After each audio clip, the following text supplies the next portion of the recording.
Je suis le docteur évangéliste Shadrach. Aujourd'hui, j'ai décidé de pouvoir partager avec toi cette vidéo quelques éléments très importants exactement sur un sujet que nous connaissons tous, mais dont, avec nos enquêtes, nous nous rendons compte exactement qu'il y a un danger exactement dans le cadre de la vie chrétienne ou dans le christianisme. Et aujourd'hui, j'ai décidé, par rapport à ces messages, à cette exhortation, à pouvoir parvenir à vous amener à une compréhension plus exacte, plus éclairée, avec la lumière du Saint-Esprit, pour que vous puissiez exactement savoir évaluer les niveaux de risque, mais aussi les niveaux de la croissance de votre spiritualité vis-à-vis de Dieu. Alors, soyez bénis, que la paix du Seigneur Jésus-Christ vous soit accordée, et que l'humilité et la compréhension vous soient accordées dans le nom de Jésus-Christ. Je prie. Père, je t'accorde, Seigneur Jésus-Christ, ce temps, pour que, Seigneur, tu explicites, Seigneur, au Dieu de gloire, la pensée que je vais communiquer à ce peuple. Étant qu'étant prophète et ton serviteur, je voudrais que, Seigneur, au Dieu de gloire, que tu entres, même, Seigneur, au Dieu de gloire, à l'intérieur de lui, pour éclairer sa façon de voir, sa perception, et Seigneur Jésus-Christ, au Dieu de gloire, sa psychologie vis-à-vis de ta pensée, de ta parole. Dans le nom puissant de Jésus, j'ai ainsi prié. Amen. Alors, je fais cette direct avec mon écran directement aussi, pour vous permettre exactement de tout voir. Donc, voilà un peu. Et pour que l'évangile du Seigneur Jésus-Christ soit exactement très clair. Voilà. Nous allons prendre nos Bibles exactement. Tout ce que je vais faire, vous allez le voir. Prendre nos Bibles. Ou soit je prends la version... voilà. Nous sommes dans notre livre. Nous sommes dans le livre de Marc le chapitre, pour ceux qui écrivent. Marc le chapitre 11, versets 22 à 23. Je vais lire très vite par rapport au temps qui m'est exactement donné. Marc le chapitre 11, 22 à 23. Ici c'est Jésus qui parle. Je lis au nom de Jésus. Jésus prit la parole et il leur dit: ayez foi en Dieu. Verset 23. Je vous le dis en vérité, si quelqu'un dit à cette montagne, ôte-toi de là, et jette-toi dans la mer, et s'il ne doute point en son cœur, mais croit que ce qu'il dit arrive, il verra s'accomplir. C'est pourquoi je vous dis, tout ce que vous demanderez en priant, croyez que vous l'avez réussi et vous le verrez s'accomplir. Nous sommes dans le livre de 1 Pierre le chapitre 1, verset 9. 1 Pierre le chapitre 1, verset 9. Il est écrit ceci: parce que vous obtiendrez le salut de vos âmes pour prix de votre foi. Prenons le livre de 1 Corinthiens, chapitre 15, à partir du verset 1 jusqu'à 4. Je vous rappelle, frères, l'évangile que je vous ai annoncé, que vous avez réussi, dans lequel vous avez persévéré, et par lequel vous êtes sauvés, si vous les retenez tel que je vous l'ai annoncé. Autrement, vous aurez écrit en vain. 4, 3. Je vous ai enseigné avant tout, comme je l'avais aussi réussi, que Christ est mort pour nos péchés selon les Écritures, qu'il a été enseveli et qu'il est ressuscité le troisième jour selon les Écritures. Nous prenons le livre de Romains, le chapitre 10, à partir du verset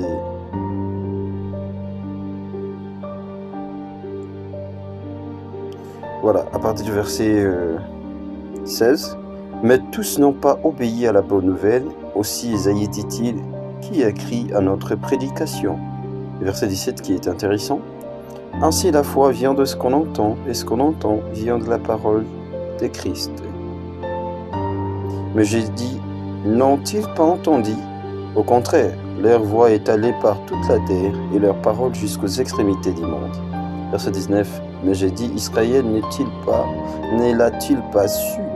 Moïse le premier dit, j'exciterai votre jalousie pour ce qui n'est point une nation. Je provoquerai votre colère par une nation sans intelligence. Et Ésaïe pousse la hardiesse jusqu'à dire, j'ai été trouvé par ceux qui ne me cherchaient pas. Je me suis manifesté à ceux qui ne me demandaient pas. Mais aussi chez d'Israël, il dit, j'ai entendu mes mains tous les jours j'ai j'étendis mes mains tout le jour vers un peuple rebelle et contredisant. Jean chapitre 1, verset 1. Excusez-moi pour ce verset, c'est très important. Au commencement était la parole, et la parole était avec Dieu, et la parole était Dieu. Elle a été au commencement avec Dieu, toutes choses ont été faites par elle, et rien de ce qui a été fait n'a été fait sans elle. Et en elle était la vie, et la vie était la lumière des hommes. La lumière, lui, dans le ténèbre, et les ténèbres ne l'ont point reçu. Amen. Alors vous allez remarquer avec moi que le sujet qui s'annonce déjà, c'est la foi. Je vais parler de la foi. Alors, comprenez que la foi, nous venons de voir différents versets exprimant la foi, mais n'exprimant pas le même fond de la foi. Jésus nous démontre exactement que dans Marc, nous pouvons déplacer les montagnes. Marc 11, 22 à 23, nous pouvons déplacer les montagnes jusqu'à que ces montagnes tombent même à la mer, si nous le souhaitons. Et nous voyons l'épître de l'apôtre Pierre. Cette lettre s'adresse à une église près de la Cappadoce, la Bithynie et tout consort. Il est en train de s'adresser en disant à cette église que tu obtiendras le salut de ton âme pour prix de ta foi. Mais si nous essayons de rentrer dans l'épître de Pierre, chapitre 1, verset 1 jusqu'à 8, vous allez voir, il parle de quelle foi? Je ne suis pas contre la foi qui est annoncée dans Marc, le chapitre 11, 22 par Jésus. Non, c'est une foi qui nous accompagne pendant notre survie terrestre. Mais ce n'est pas une foi qui exprime que quelqu'un a eu la vie complète. Moi, je suis en train de faire la différence entre la vie et le survie. Je fais cette différence en tout cas. Alors, le survie est décrit par Salomon dans Ecclésiaste le chapitre 2, versets 23 à 24. Il a repris ça plusieurs fois. Il n'y a rien sous le soleil pour l'homme que de manger, de boire et de jouir du fruit de son travail. Jean 14, Jésus décrit la vie, il dit « Je suis le chemin, la vérité et la vie ». C'est Christ la vie. Est-ce que vous comprenez? Les survies et la vie différemment dans un langage un peu spirituel. Pour faire comprendre votre foi, d'abord où je vais vous amener. Alors, si la vie est Jésus, Romains le chapitre 10, le verset 17 nous démontre que il y a des gens qui ont refusé l'évangile, qui a crié à notre prédication, à cause de l'incrédulité. Mais regardez Romains le chapitre 10, le verset 17, il dit « La foi vient de ce qu'on entend vient de la parole de Dieu. » La parole de Dieu.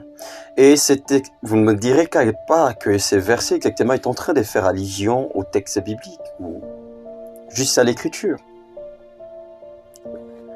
Et cette foi viendra de la parole de Dieu. Non, la parole de Dieu, c'est une expression claire accompagnée avec le Saint-Esprit parce que la parole de Dieu n'est pas d'écriture. La parole de Dieu fait d'abord référence à une personne. Jésus a dit que l'écriture conduit à la mort. C'est pas moi qui l'ai dit. La lettre tue. L'esprit vivifie par un de ses serviteurs. Voilà pourquoi on tombe dans le généalogie sans fin avec les théologiens. Le généalogie sans fin. Parce que lorsque nous sommes en train de prononcer et en détaillant que la Bible égale Dieu, c'est une erreur très grave. Parce que tout celui qui maîtrise, qui tient la Bible dans sa main, a Dieu dans sa main et tout le monde doit être converti, tout le monde doit être éclairé. Mais je vois qu'il y a des païens, des occultistes et des trompeurs utilisent cette même Bible pour d'autres choses. C'est-à-dire cette confirmation, cette vision, cette perspective que la théologie nous amène de pouvoir voir que la Bible est complète pour maîtriser Dieu. Non, c'est faux. La Bible rend témoignage de la parole de Dieu. La théologie ne maîtrise pas Dieu.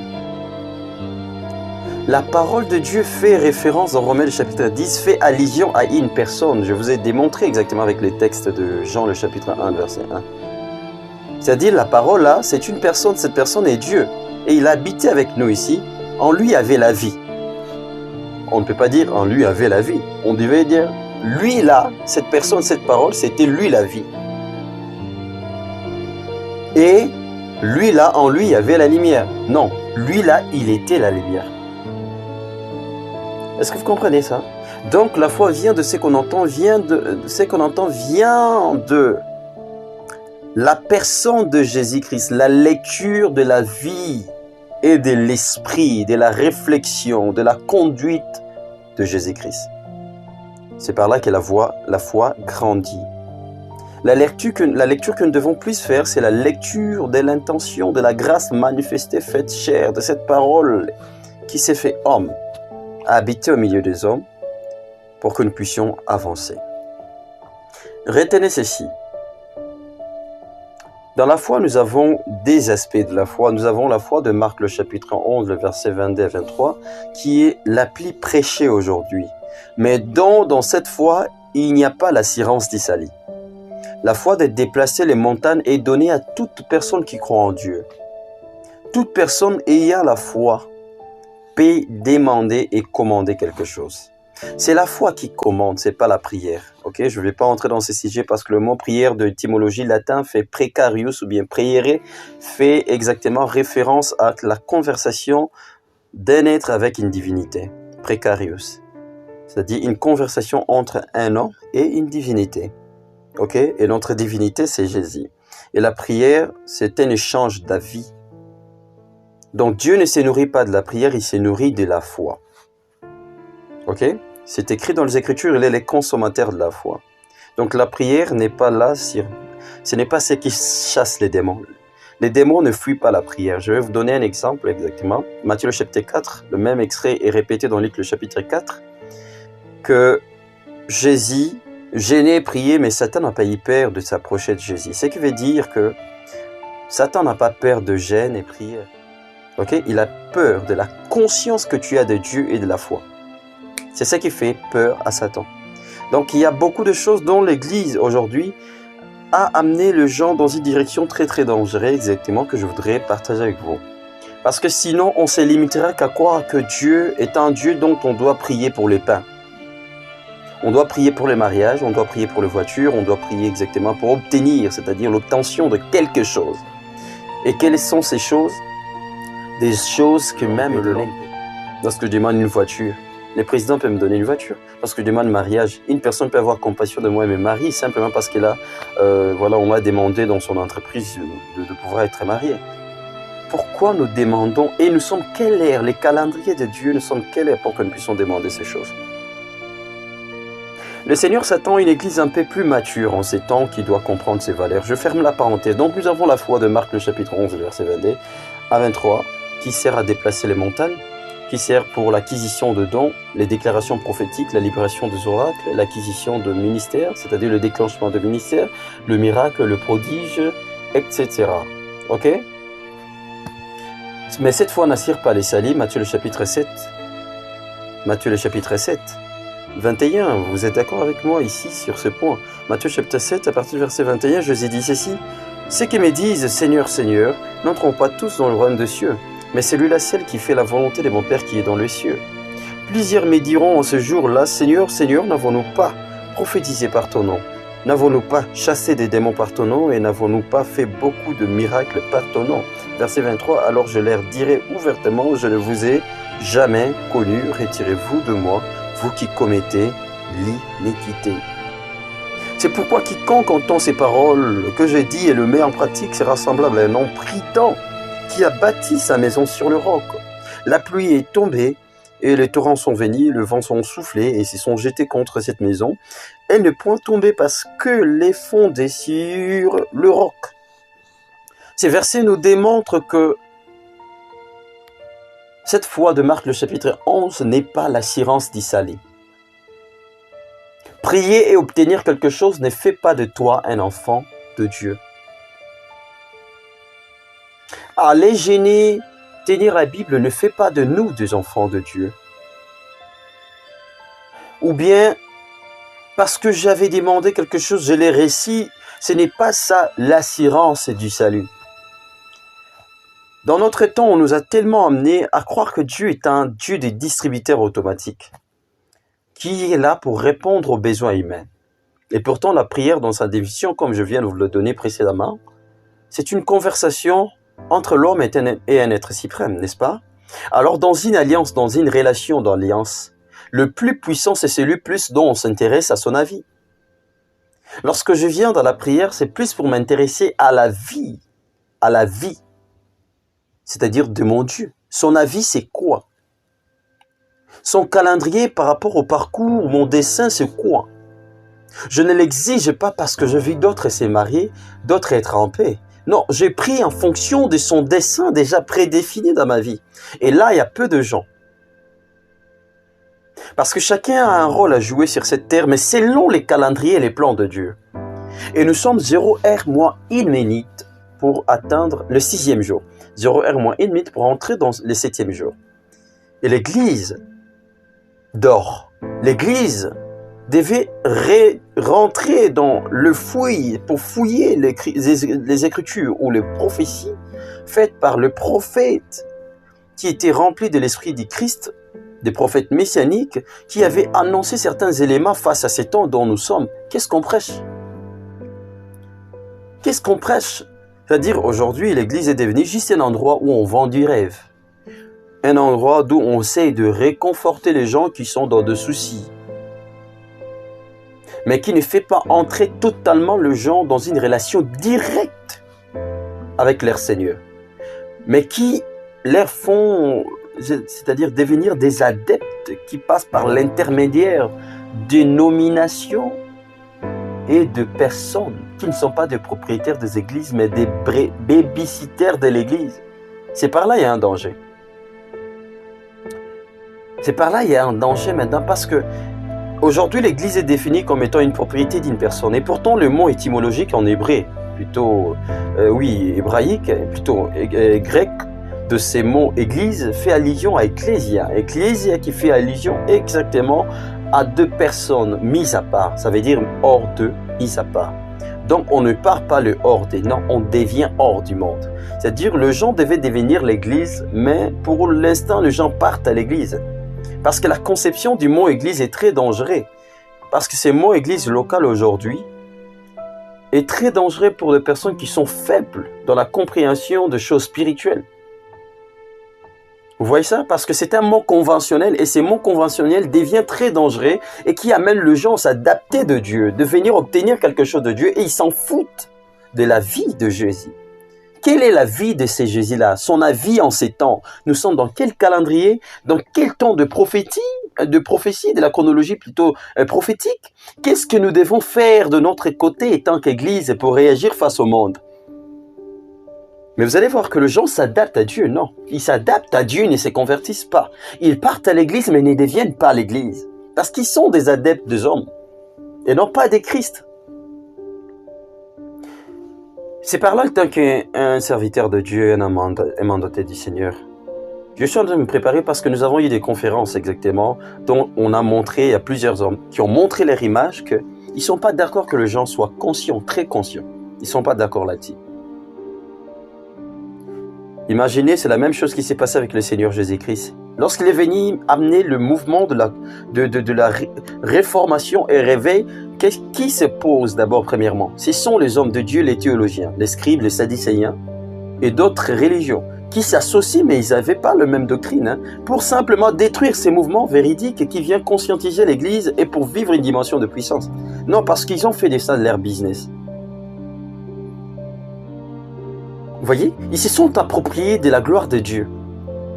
Ils se sont appropriés des âmes de Dieu. Ils leur prêchent ce qu'ils veulent et non parce que le Saint-Esprit ordonne. Voilà pourquoi la description de l'Apocalypse nous fait voir que notre temps est le temps le plus aveugle, le plus nu, le plus misérable, le plus malheureux. Parce que la vérité, lorsqu'il vient, ils combattent la vérité. Pourquoi? Il y a l'enracinement de coutumes et d'habitudes. Et il croit que la foi qui est prêchée là, c'est ce qui suffit. Et pourtant, la foi qui porte les salis est décrite dans 1 Pierre le chapitre 1, le verset 9. Vous obtiendrez les salis de vos foi, de votre âme, au prix de votre foi. Mais quelle est cette foi? Cette foi doit accepter l'école et les langages de Dieu. Mais il y a des gens qui ne meurent pas. La prédication ne le tue pas. La prédication les berce. Parce que le vieil homme n'aime pas qu'on touche son ego. C'est ce qui m'énerve. Vous voyez? Ça m'énerve. J'ai abordé plusieurs hommes de Dieu. Ils ne veulent pas l'admettre, mais ils savent que c'est vrai. Vous avez adopté une tendance de bercologie, si je peux dire exactement. Mais il faut faire attention parce que le Saint-Esprit n'a pas besoin que vous les aidez. Non, il n'a pas besoin de ça. Il sait, c'est le meilleur enseignant présenté par Jésus dans Jean. Il a dit, j'ai beaucoup de choses à vous dire, mais je ne peux pas vous les dire maintenant. Parce qu'il faut que le Saint-Esprit vienne. Ok, lui, là, il vous enseignera toutes les choses selon la vérité. L'homme ne possède pas la vérité. L'homme rend témoignage de la vérité par l'appui du Saint-Esprit. Parce que je suis incapable de vous dire toute la vérité si je ne me soumets pas à l'Esprit. Je suis incapable de tenir ferme en disant la vérité, surtout en ce genre de temps, en ce monde dont on n'aime pas la vérité. Lorsque tu dis la vérité, on te prend pour un impoli, pour un exagéré, pour un extrémiste. Le monde aujourd'hui aime les gens qui les flattent, qui les bercent. Et l'esprit condamne les péchés. Il ne condamne pas les péchés, il condamne les péchés. Et la prédication doit tuer l'homme animal pour que l'esprit vit en nous. Et Jésus donne une clé, il dit si un grain tombe par terre et qu'il ne meurt pas, il ne peut pas faire quoi? Il ne peut pas produire de fruits. Mais s'il meurt, il va produire beaucoup de fruits. Cette loi est refusée aujourd'hui dans la théologie. On a utilisé un autre aspect d'approche, mais qui tue les âmes de Jésus. Qui amène les gens à s'adapter avec Dieu et non pas à se convertir. À se sentir à l'aise dans les péchés, mais avec la parole.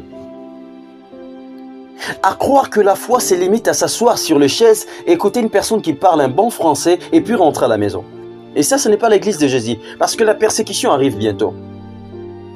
Parce que la tribulation arrive bientôt. Parce que l'humanisme et la mondialisation arrivent bientôt. La cybertechnologie et cybersécurité, exactement avec la 5G, arrive bientôt. Prophétisé dans les Écritures. Est-ce que vous allez servir Dieu dans un endroit parce qu'on appelle cet endroit église? Et maintenant, si ces endroits sont bloqués, comment est-ce que vous allez servir Dieu? Garderez-vous votre foi? Avez-vous compris le sens de la foi? La persécution autour de la famille. Est-ce que vous avez compris toutes ces choses-là? Je suis en train de m'adresser à tous les ministères bibliques, pasteurs, apôtres, voilà, tout consort. Ok? Donc, c'est un message que le Seigneur me demande de vous le dire. Parce que ma mission, c'est... Je récite le ministère de la dénonciation. Et de pouvoir aussi, en tant que prophète des nations, amener les messages de la réformation et les réveils authentiques de l'Église. Je crois que nous avons commis une erreur très grave de penser que nous maîtrisons Dieu.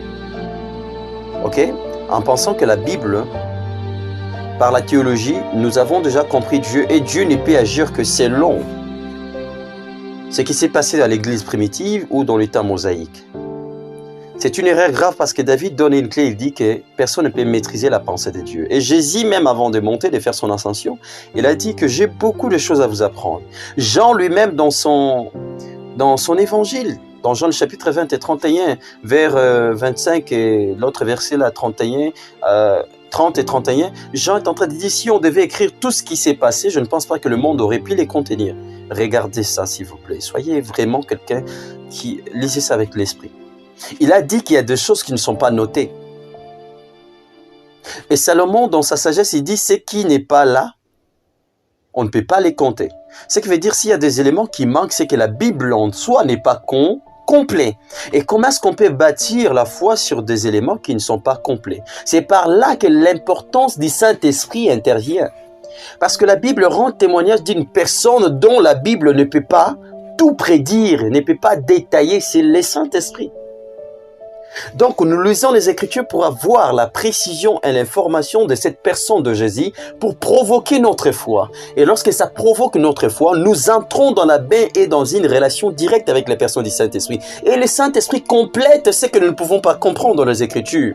Parce que c'est le sel décrit qui peut nous enseigner dans toute la vérité. Et dans 1 Corinthiens, l'apôtre Paul est en train de dire que c'est lui la sonde de la profondeur de Dieu. Il connaît quelle est la pensée de Dieu. Mais vous l'avez écarté, vous avez bâti une liturgie, une organisation. Bâti sur des éléments qui ne sont pas complets. Et vous les étudiez d'une manière scientifique.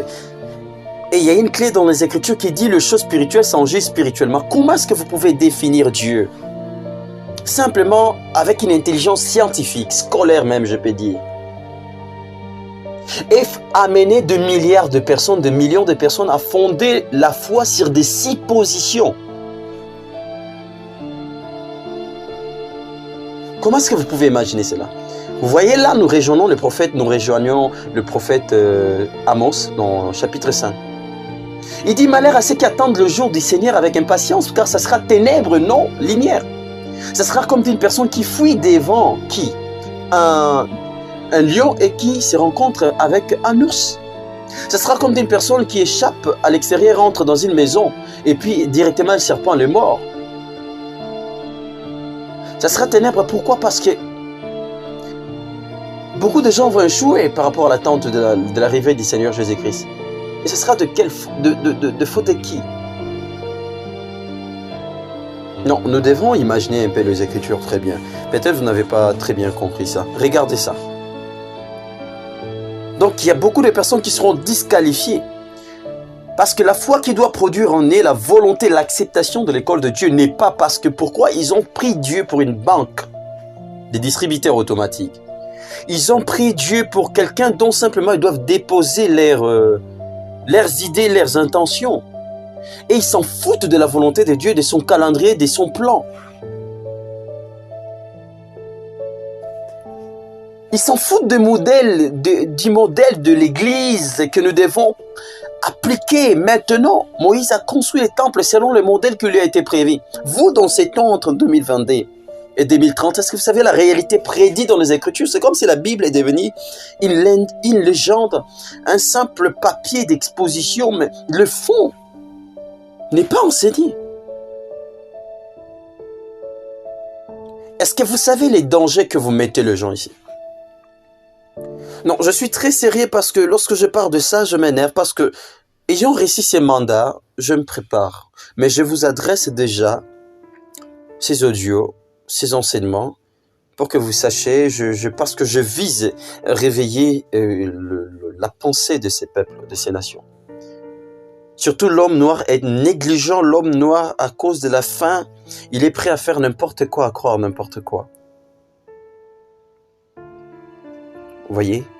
S'il vous plaît, homme de Dieu, s'il vous plaît, docteur, évangéliste, pasteur, apôtre. Il y a beaucoup de choses que nous devons recadrer. Même si toi tu ne vas pas te convertir, mais voyez un peu le danger et les degrés des âmes que tu diriges, dont vous amenez être vos adeptes et non pas des adeptes de Jésus-Christ. Comment vous mettez en danger leur âme.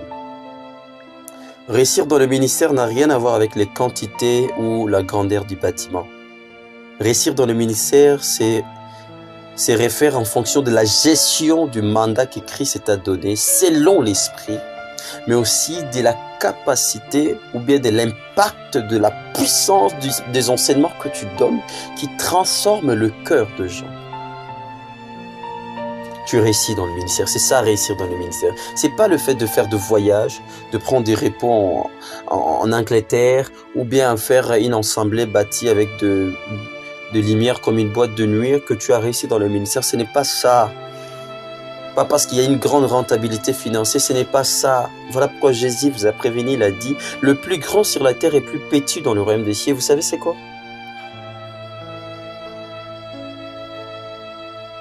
Réveillons-nous. Réveillons-nous parce que le Seigneur Jésus revient bientôt. Alors la foi de 1 Pierre chapitre 1, verset 9, fait allusion à une vie, à une acceptation. Jésus-Christ, dans le Jourdain, il se fait baptiser par Jean-Baptiste et la Bible dit l'Esprit les conduisit dans le désert. Osée, le chapitre 2, verset 16, si je ne me trompe, démontre que « Voici, j'attirerai mon peuple vers le désert et je lui parlerai. Le désert ici est décrit comme étant l'école de formation de Dieu pour développer en l'homme la perspective, la philosophie, la psychologie, la spiritualité selon Dieu.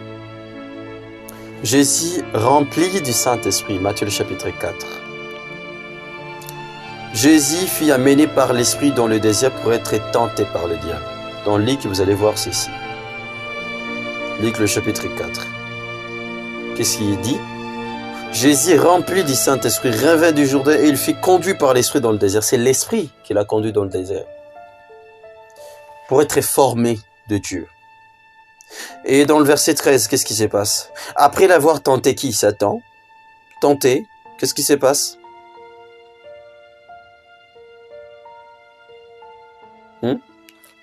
13. Après l'avoir tenté de toutes ces choses, toutes ces manières, le diable s'éloigna de lui jusqu'à un moment favorable. Et verset 14, Jésus revêtit de l'Esprit, retournant en Galilée.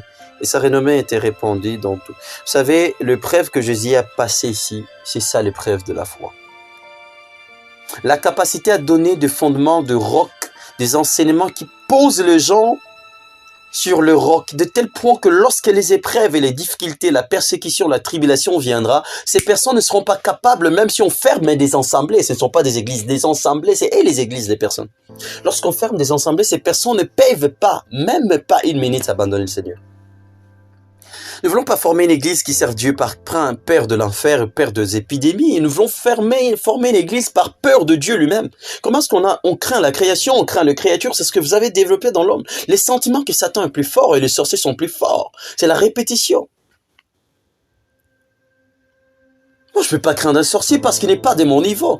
Donc, on laisse le chapitre D, on me démontre que j'ai réussi la puissance, la victoire sur Satan, le maître. Mais comment est-ce que ma perspective se dirige vers les petites choses? Pourquoi on craint la création, le créature? Voyez cette conception, c'est très dangereux. Nous avons formé un peuple qui craint Dieu par simplement voilà. Parce qu'il y a une épidémie, parce qu'il a manque, parce qu'il n'a pas de promotion de travail. Mais où sont ces peuples qui voient d'abord la grandeur de Dieu? Qui voit d'abord les intérêts de Dieu, qui voit la puissance qui est en nez. Comment est-ce qu'on peut prier pour ces choses? Je prie pour que le sorcier, voilà, tout ça. La prière, ce n'est pas fait pour ça. Parce que lorsqu'on incarne l'identité de Christ, nous devenons Christ. Et Christ n'a pas besoin de prier, il a besoin d'ordonner. Regardez dans sa prière pour ordonner aux maladies ou bien faire ressusciter Lazare, il n'a pas dit « Seigneur, je t'ai pris, viens prier et viens ordonner. » Je ne sais pas si vous me comprenez, donc il faut que nous puissions recadrer les choses, s'il vous plaît. Celui qui est en position de la puissance ne prie pas, il ordonne. Vous voyez? Donc le fait d'amener les gens à prier pour des choses que Dieu déjà leur a donné l'autorité, c'est minimiser l'œuvre de la croix et Dieu. Et voilà pourquoi ils ont l'impression qu'ils doivent forcer Dieu par de jeûnes et prières pour que Dieu porte les regards sur eux. Et pourtant Jésus a porté déjà les regards sur eux depuis l'œuvre de la croix, pendant qu'ils n'avaient même pas demandé cela.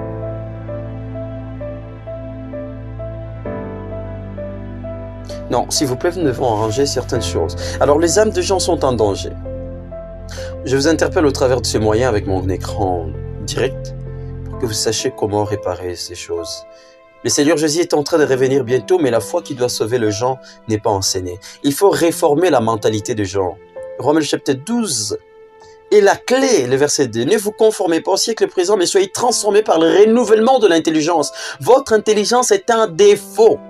La façon dont vous avez compris Dieu, la psychologie, est devenue un défaut grave. Il faut les renouveler afin que vous discerniez quelle est la volonté de Dieu parfaite, agréable. Ce qui veut dire, l'expression là, enfin, là, démontre que s'il n'y a pas renouvellement de la pensée et de l'intelligence, à cause de vos habitudes et vos coutumes ecclésiastiques développées il y a de cela depuis longtemps, suivies depuis, dont on reproduit la même chose, depuis les conciles de Nicée, 325 après Jésus-Christ. Ils ont organisé les Écritures, ils ont touché certaines des aspects très importants de la spiritualité du christianisme. Et nous sommes en train de reproduire les mêmes choses à caractère héréditaire et c'est ce qu'on communique. Et lorsque les gens viennent, on ne fait pas les critiques selon l'esprit, on fait les critiques selon les systèmes établis par vous les hommes, pas par l'esprit. De tel point que même si Jésus-Christ n'était pas venu en ce temps-là, et qu'ils revenaient aujourd'hui, nous allons les tuer mieux que les pharisiens. Je vous assure, nous pouvons très bien tuer Jésus en ces temps, avec notre mentalité de l'Église aujourd'hui. Réveillez-vous quand même, chrétiens. Demandez la plénitude du Saint-Esprit, demandez la miséricorde de l'Esprit et dites-lui, Seigneur, je suis prêt à effacer mon intelligence. Si Dieu avait besoin de votre intelligence pour l'aider, pourquoi dans l'ancienne alliance? Pourquoi il n'a pas pris simplement Moïse pour lui dire, va faire sortir les peuples d'Israël? Parce que Moïse a fait 40 ans dans la maison des Égyptiens, de Pharaon exactement, avec la fille de Pharaon. Il a réussi toute la formation qu'il faut, les enseignements égyptiens à caractère intellectuel. Pourquoi Dieu ne pouvait pas utiliser cette compétence intellectuelle égyptienne de Moïse pour libérer les peuples d'Israël? Pourquoi il a fallu qu'il puisse causer sa persécution, sa tribulation, sa douleur, pour qu'il s'enfuit dans le désert de Madian, près de Jéthro, pour qu'il passe encore 40 ans de formation en train de paître les troupeaux? Dieu réduit, il vide l'homme avant de l'envoyer dans son œuvre. Il n'a pas besoin de ce que vous pensez là, vous trouvez bon. La religion fait son effort, il établit son système pour plaire à Dieu. Dieu n'a pas besoin de ça, ça c'est la religion. Le christianisme fait ce que Dieu trouve bon pour lui-même. C'est-à-dire, nous devons nous soumettre à ce qui a été déjà fait parce que lui, il connaît ce qui est bon pour lui. Voilà pourquoi on dit qu'il nous a réconciliés avec lui-même, pour sa propre gloire à lui-même. Donc la meilleure personne à connaître qu'est-ce que Dieu veut de bon, c'est la personne du Saint-Esprit, qui peut nous conduire à une véritable foi, à une véritable atteinte des objectifs, à une véritable adoration par l'Esprit, à une véritable église compétente de puissance. Une église qui ordonne à la nature, une église qui démontre l'image de Christ. Pas s'asseoir dans des bancs, écouter Amen, Amen, on entre, on rentre et c'est fini.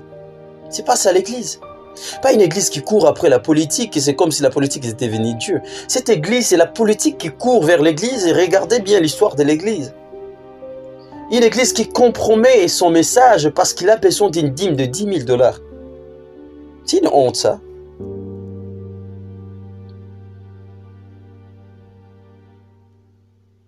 Et on trouve des formes pour embellir ces messages. Non, réveillons-nous. Réveillons-nous, réformons nos sens de faire les choses. Jésus est en train de revenir, nous sommes 0 heure moins une minute, et le verset, la Bible dit, au milieu de la nuit, en criant, voici l'époux aller à sa rencontre. Donc je ne voudrais pas exactement qu'on puisse s'étonner et dire que nous soyons surpris que Jésus ne nous ait pas pris. Donc nous devons exactement arranger plusieurs éléments. Jésus-Christ vous aime, il a besoin que l'Église exactement vive sa puissance. Vous devez savoir qu'il y a une promesse qui vous a été faite par rapport à notre temps. Joël 23, jusqu'en bas. Deutéronome chapitre 11, verset 14. N'oubliez pas ça. Jacques, le chapitre 5, le verset 7 à 8. N'oubliez pas ça. Cette pluie de l'arrière-saison. L'Église, la pluie de l'arrière-saison attend la réformation de vos pensées et de vos voix. Les renouvellements. Cette pluie ne peut apprendre son ampleur que lorsque vous acceptez que Christ vous réédique selon lui et que vous ramenez la politique du Saint-Esprit pour l'installer au-dessus de l'Église et en brisant, c'est-à-dire en éliminant d'abord vos systèmes-là, en remettant la charge de l'Église sous l'appui du Saint-Esprit et non pas que le Saint-Esprit soit un mot verbal. Jésus a perdu un sens même dans la bouche. Il faut que nous citons son nom avec crainte et tremblement, avec une démonstration de puissance et de force chez toute personne qui croit en lui. Cela n'est pas réservé aux pasteurs, pas aux prophètes simplement. Pourquoi une telle manipulation? Pourquoi une telle inconscience de la part de l'Église? Prêchons la foi qui sauve. Et la foi qui sauve stimule que la prédication de Jésus-Christ crucifié et ressuscité est le seul enseignement de base pour mettre le fondement d'une voie sincère et véritable. Et Paul dit dans 1 Corinthiens chapitre 15, verset 1 à 4, que ceux qui n'ont pas entendu récit le message, selon tel qu'il l'avait récit, ou bien selon l'évangile de Jésus-Christ crucifié, ces personnes ne sont pas sauvées, mais ils croient en vain. Ce qui veut dire, nous avons des gens qui ont la foi, qui sont sauvés, et des personnes qui ont la foi, mais qui ne sont pas sauvées, ils croient en vain. Alors, épargnons les gens qui croient en vain, là, pour les ramener exactement à devenir l'Église, membre corps de Christ. Pas de membres de la communauté des assemblées bâtimentales, sans devenir les membres de l'Église corps de Christ. Un aspect très important. La foi vient de pistis, en grec, étymologiquement parlant d'une ferme assurance. Il y a des réalités qui viendront depuis à partir de octobre 2022 jusqu'à 2023, jusqu'à 2030, des réalités qui causeront des chaos et des persécutions de l'Église.